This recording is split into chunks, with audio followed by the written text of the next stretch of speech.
Well, it's very kind of you to come here and join our conference today. May I ask why you have come? I think I've already answered that question. I've just come because I'm a member of Greenpeace, and Right. We've heard that this conference is about people who negate climate change. Right. Now, there has been climate change, hasn't there, for 4 billion years? Well, you tell me, I'm young. Right. That's a good answer. That's a very good answer. Can I ask you then, if there's been climate change for 4 billion years, why are you against it now? Because, over the last, let's say over the last 80 years, climate change has been really, really accelerating, and we have a big problem now, and we need to act very, very eagerly. Right. Now, the UN, in its calculations, shows that in all but the last 20 years, we could not have had any effect on the climate. It's a very recent effect that we might have had. So, given that there has been warming for 300 years, and 280 years, we could not have made any difference. Are you saying that in the last 20 years, we have suddenly done something that really changes the climate? Well, if you look at glaciers, if you look at the poles, and if you look at weather changes, it's very, very obvious. Let me ask you about the poles. Are you saying that there has been any unusual melting of ice at the poles? I think so. And how do you know that? Because I'm reading reports, I'm hearing people talk, and I'm reading the press. Have you ever checked any of the data from the scientific institutions or in the learned literature directly? Well, I have checked the reports from, for instance, the reports from Greenpeace, because they And Greenpeace is a campaigning organisation, isn't it? What do you mean by campaigning organisation? Well, it's not a weather bureau, is it? No, of course not. No.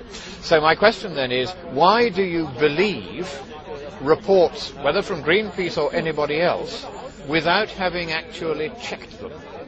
I mean, I've seen it because I'm from Norway, actually. I'm from Norway, and I've seen glaciers 20 years ago, and they were much bigger than they are now. And I see that fauna and flora is changing in Norway because of global warming. But this has been happening for 4 billion years, as we agreed before. You will get changes sometimes towards cooling and sometimes towards warming. That's right, but it hasn't happened so quickly as over the past 20 years, as I've observed it myself. I see. Let me ask you this question then. In the last 10 years, how much has global temperature gone up? 0.7 degrees. In the last 10 years? No, not in the last. No, I'm asking about the last 10 years. Well, I just have to guess. Guess? I would say 0.1 degree. Right, it's actually gone down very slightly, about 0.05 degrees. It's gone down for 10 years. In fact, it hasn't increased statistically significantly for 15 years out of the 20 years you were talking about. May I ask a question? How do you know that? Because I take the data from the satellites, and I then plot what is called the least squares linear regression trend, which means if you have a stochastic data set, one which jumps up and down, you can process it mathematically to show what its trend is over a given period. And over the last 15 years, there has been no statistically significant increase in temperature at all. Those are the facts. How do you react to those facts?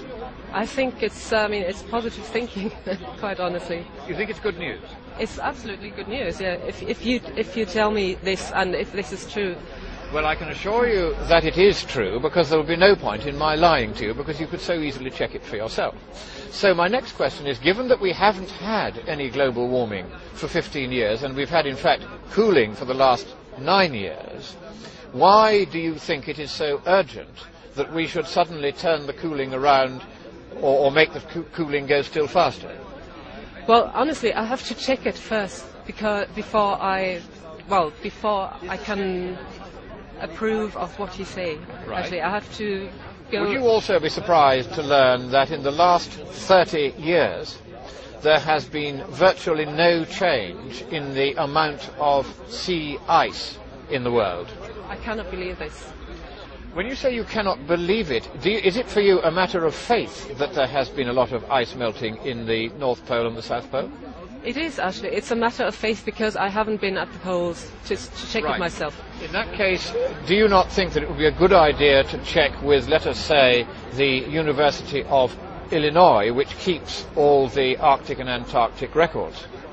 That would be an option, but it would also be a good idea to check the University of Tromsø, for example, who also checks the Arctic movements. Right, but the University of Tromsø doesn't do what the University of Illinois does. What that does is it takes the Arctic and Antarctic sea ice extents and it plots a global sea ice extent, which, you will be surprised to learn, shows almost no change in 30 years. How do you react to that news? I doubt it. And why do you doubt it? Because I need to read it myself and I need to inform myself on your results or the results that you're telling me. Let's talk next about hurricanes then. Do you think there have been more and worse hurricanes in recent years? I believe so. And why do you believe so? Because I've read all about it, and I mean Katrina. And where have you read about it? Well, in papers, in studies, and books. So it would surprise you to learn then that what the data show from the National Oceanographic and Atmospheric Administration is that there has been no increase in land-falling Atlantic hurricanes on the United States coast for 150 years. You will be surprised to learn that.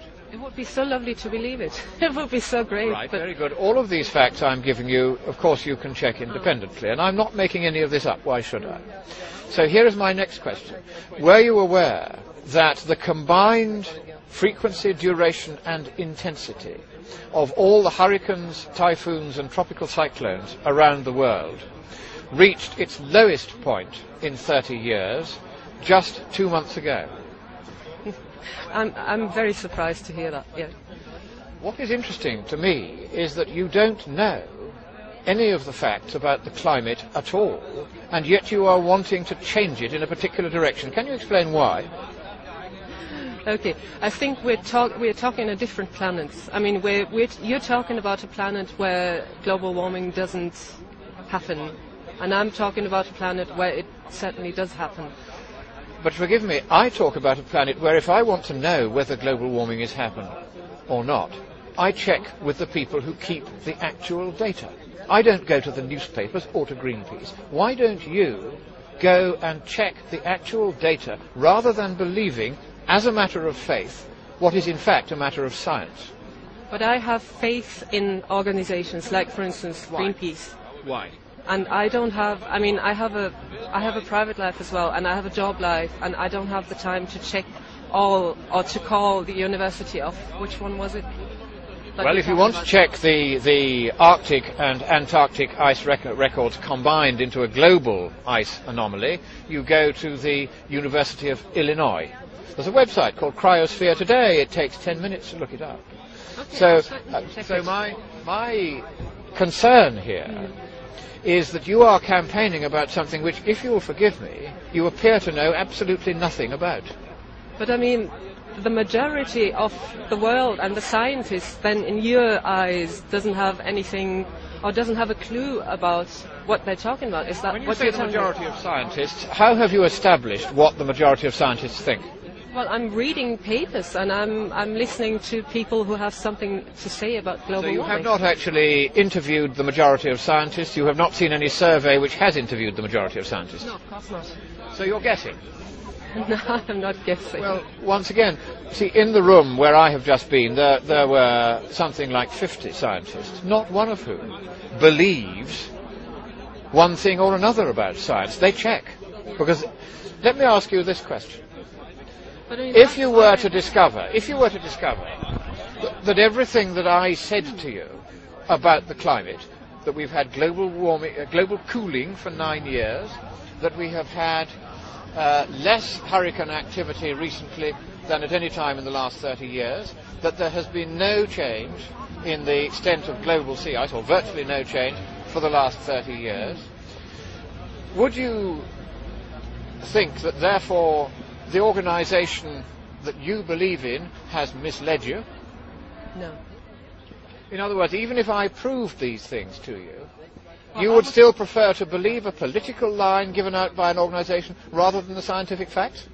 No, I would have to check it for myself first, and then we should talk about this again. Right. Okay? Well, I would like to say I'm most grateful to you for having given me so much of your time. I do beg you not to believe either me or anyone else on this, but to do exactly as you've just said and check for yourself. And when you do, I think you will find that you are addressing a non-problem. Thank you very much. We will see. Thank you. What's your name again? My name is Christopher Monckton. Okay. And your name is? Talking to you, Christopher. Kirsten Blodig. Kirsten Blodig. Yeah. Vielen Dank. Okay.